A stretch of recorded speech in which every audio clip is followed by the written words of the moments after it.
Hello दोस्तों, नमस्कार, जय हिंद। स्वागत करता हूं आप सभी का एक बार फिर से आपका अपने यूट्यूब चैनल पे आपके अपने क्लासेस में पिंगाक्ष क्लासेस के इस लाइव सेशन में स्टैटिक जीके के 15 प्रश्नों के महत्वपूर्ण सेशन के साथ महत्वपूर्ण सेट के साथ मैं फिर से उपस्थित हूं। जैसा कि आपको पता है, हमारा क्लास हर शनिवार और रविवार शाम 7 बजे लाइव होता है। तो दोस्तों जुड़ना ना भूलिए हर शनिवार और रविवार शाम 7 बजे। तो चलिए सेशन को स्टार्ट करेंगे। उससे पहले आपसे रिक्वेस्ट करूंगा, चैनल पे पहली बार है तो चैनल को सब्सक्राइब कर लीजिएगा, बेल आइकन को प्रेस कर दीजिएगा ताकि सबसे पहले नोटिफिकेशन आपको मिल सके। और ये सेशन पसंद आएगा तो लाइक, कमेंट और शेयर करना ना भूले। एक फौजी भाई को शेयर जरूर कीजिएगा।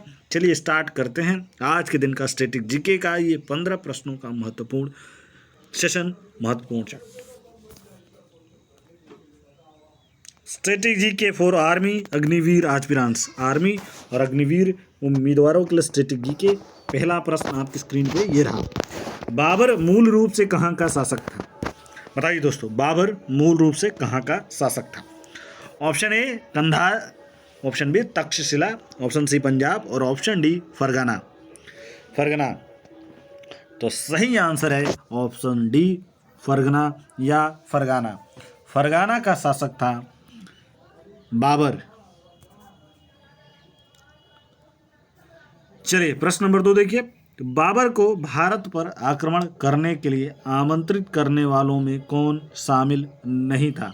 ऑप्शन ए चंदेरी का शासक मेदिनी राय, ऑप्शन बी पंजाब का सूबेदार दौलत खां लोधी व उसका पुत्र दिलावर खां लोधी, ऑप्शन सी इब्राहिम लोधी का चाचा आलम खां लोधी और ऑप्शन डी मेवाड़ का शासक राणा सांगा।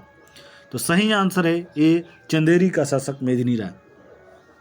ये भारत पर आक्रमण करने वालों में नहीं शामिल था, वो था चंदेरी का शासक मेदिनी राय। चलिए प्रश्न नंबर 3 देखिए। मुगल साम्राज्य के दृष्टिकोण के दृष्टिकोण से सबसे निर्णायक युद्ध था। ऑप्शन ए खानवा का युद्ध, ऑप्शन बी चंदेरी का युद्ध, ऑप्शन सी घाघरा का युद्ध और ऑप्शन डी पानीपत का युद्ध। दोबारा पढ़ता हूँ। मुगल साम्राज्य के दृष्टिकोण से सबसे निर्णायक युद्ध था। ए खानवा का युद्ध, बी चंदेरी का युद्ध, सी घाघरा का युद्ध और डी पानीपत का युद्ध। तो सही आंसर है ऑप्शन ए खानवा का युद्ध। जिन लोगों ने भी मार्क किया होगा ऑप्शन ए बिल्कुल करेक्ट है, खानवा का युद्ध। चलिए देखिए चौथा प्रश्न देखिए। किसने मुगल साम्राज्य की राजधानी को आगरा से दिल्ली स्थानांतरित किया? मुगल साम्राज्य की राजधानी आगरा से दिल्ली, यानी कि मुगल साम्राज्य की राजधानी पहले कहाँ थी? आगरा थी, और उसको किसने दिल्ली स्थानांतरित कराया? Option A Humayun, B Shah Jahan, C Aurangzeb और डी जहांगीर। तो जिन लोगों ने भी मार्क किया होगा बिल्कुल करेक्ट है ऑप्शन बी। जिन लोगों ने भी मार्क किया होगा ऑप्शन बी शाहजहां बिल्कुल करेक्ट है। 1 नंबर आपके परफेक्ट है। ये क्वेश्चन आ सकता है कि पहले मुगल साम्राज्य की राजधानी कहाँ थी, दिल्ली से पहले कहाँ थी? तो वो होता है आगरा। आगरा से दिल्ली स्थानांतरित किसने करवाया? तो ऑप्शन बी करेक्ट है, शाहजहां। चलिए बढ़ते हैं हम 5वें प्रश्न की तरफ। और 5वें नंबर का प्रश्न ये रहा। अकबर के युवा अवस्था में उसका संरक्षक था। ए फैजी, बी अबुल फजल, सी बैरम खां और डी हेमू। अकबर के युवा अवस्था में उसका संरक्षक था। ए फैजी, ऑप्शन बी अबुल फजल, ऑप्शन सी बैरम खां और ऑप्शन डी हेमू। तो सही आंसर है ऑप्शन सी बैरम खां, बिल्कुल करेक्ट है। बढ़ते हैं हम 6वें प्रश्न की तरफ। ये रहा 6वें नंबर का प्रश्न आपकी स्क्रीन पे। निम्नलिखित में से किस स्थान पर नादिर शाह ने चढ़ाई नहीं की थी? Option A Karnal, B Kannauj, C Lahore और डी दिल्ली। दोबारा पढ़ता हूँ। और निम्नलिखित में से किस स्थान पर नादिर शाह ने चढ़ाई नहीं की थी? ए करनाल, बी कन्नौज, सी लाहौर और डी दिल्ली। तो सही आंसर है ऑप्शन बी कन्नौज, बिल्कुल करेक्ट है। जिन लोगों ने भी मार्क किया होगा ऑप्शन बी बिल्कुल करेक्ट है। चलिए बढ़ते हैं 7वें नंबर के प्रश्न की तरफ। किसने ऐसे बाग बगीचे जिसमें बहता पानी हो के निर्माण की परंपरा की शुरुआत की थी? ऑप्शन ए शेर शाह, बी शाहजहां, सी अकबर और डी बाबर। दोबारा पढ़ देता हूँ। किसने ऐसे बाग बगीचों जिसमें पानी बहता हो या बहता पानी हो के निर्माण की परंपरा की शुरुआत की थी? तो सही आंसर है ऑप्शन डी बाबर। जिन लोगों ने भी मार्क किया होगा बिल्कुल करेक्ट है, 1 नंबर आपके परफेक्ट है। चलिए हम बढ़ते हैं 8वें प्रश्न की तरफ बिना देर किए हुए। ये रहा 8वें नंबर का प्रश्न। निम्नलिखित में से कौन सी आत्मकथा है? ए हुमायूं नामा, बी पादशाह नामा, सी तुजुक ए बावरी यानी कि बाबर नामा और डी अकबर नामा। तो सही आंसर है ऑप्शन सी। बहुत इंपॉर्टेंट क्वेश्चन है ये। बाबर नामा बाबर की आत्मकथा है, तुजुक ए बावरी उसका नाम है या फिर बाबर नामा उसको कहते हैं। चलिए 9वां प्रश्न देखिए। राजा बीरबल की उपाधि किसे दी गई थी? ए राजा भगवान दास, बी वनमाली दास, सी राजा टोडरमल और डी महेश दास। दोबारा पढ़ता हूँ। राजा बीरबल की उपाधि किसे दी गई थी? ऑप्शन ए राजा भगवान दास, बी वनमाली दास, सी राजा टोडरमल और डी महेश दास। तो सही आंसर है डी महेश दास, बिल्कुल करेक्ट है। चलिए बढ़ते हैं हम 10वें प्रश्न की तरफ। औरंगजेब ने ज़्यादा भवनों का निर्माण नहीं करवाया, कारण क्या था बताएं?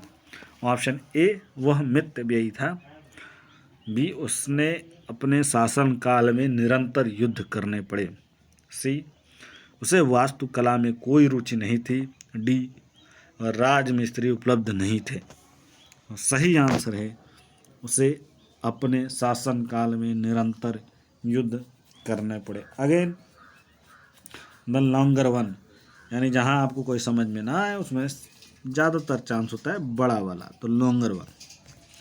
सही आंसर है ऑप्शन बी, उसने अपने शासनकाल में निरंतर युद्ध करने पड़े। चलिए बढ़ते हैं हम 11वें प्रश्न की तरफ। 11वें नंबर का प्रश्न ये रहा। किस मुगल शासक का 2 बार राज्य अभिषेक हुआ? किस मुगल शासक का 2 बार राज्याभिषेक हुआ? ए जहांगीर, बी शाहजहां, सी औरंगजेब और डी अकबर। बहुत इंपॉर्टेंट क्वेश्चन है ये। बताइए किस मुगल शासक का 2 बार राज्याभिषेक हुआ?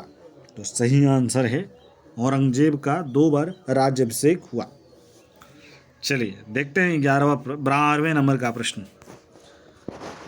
ग्रांड ट्रंक सड़क जोड़ती है, ग्रांड ट्रंक सड़क जोड़ती है कहाँ से कहाँ? ए दिल्ली व चेन्नई, बी कोलकाता व अमृतसर, सी लुधियाना व तिरुपति, डी कोलकाता व मुंबई।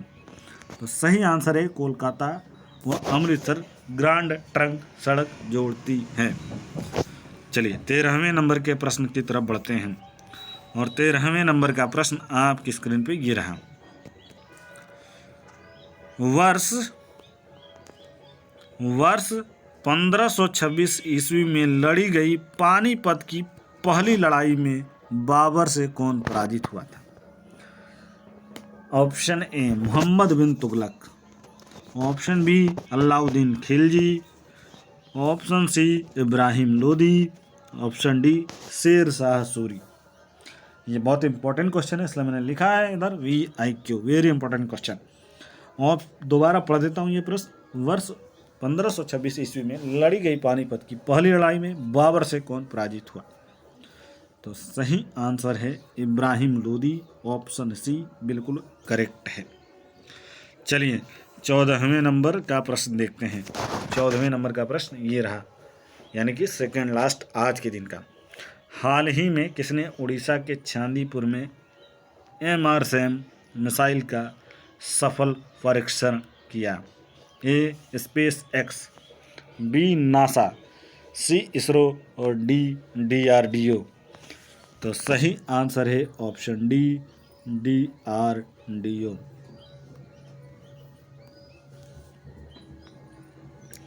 चलिए बढ़ते हैं। आज के दिन का आखिरी प्रश्न आपकी स्क्रीन पे ये रहा। भारतीय नौसेना की किस नौसेना कमान ने हाल ही में सुरक्षा अभ्यास कार्यक्रम प्रस्थान का आयोजन किया है? ए उत्तरी नौसेना कमान, बी पश्चिमी नौसेना कमान और सी दक्षिणी नौसेना कमान, डी पूर्वी नौसेना कमान। तो सही आंसर है पश्चिमी नौसेना कमान, ऑप्शन बी बिल्कुल करेक्ट है। इसी के साथ आज का ये सेशन समाप्त होता है। मैं मिलूंगा आपसे एक नए वीडियो में कल के दिन। तब तक के लिए धन्यवाद। जय हिंद, जय भारत। देखते रहिए, अपनी तैयारियों में लगे रहिए।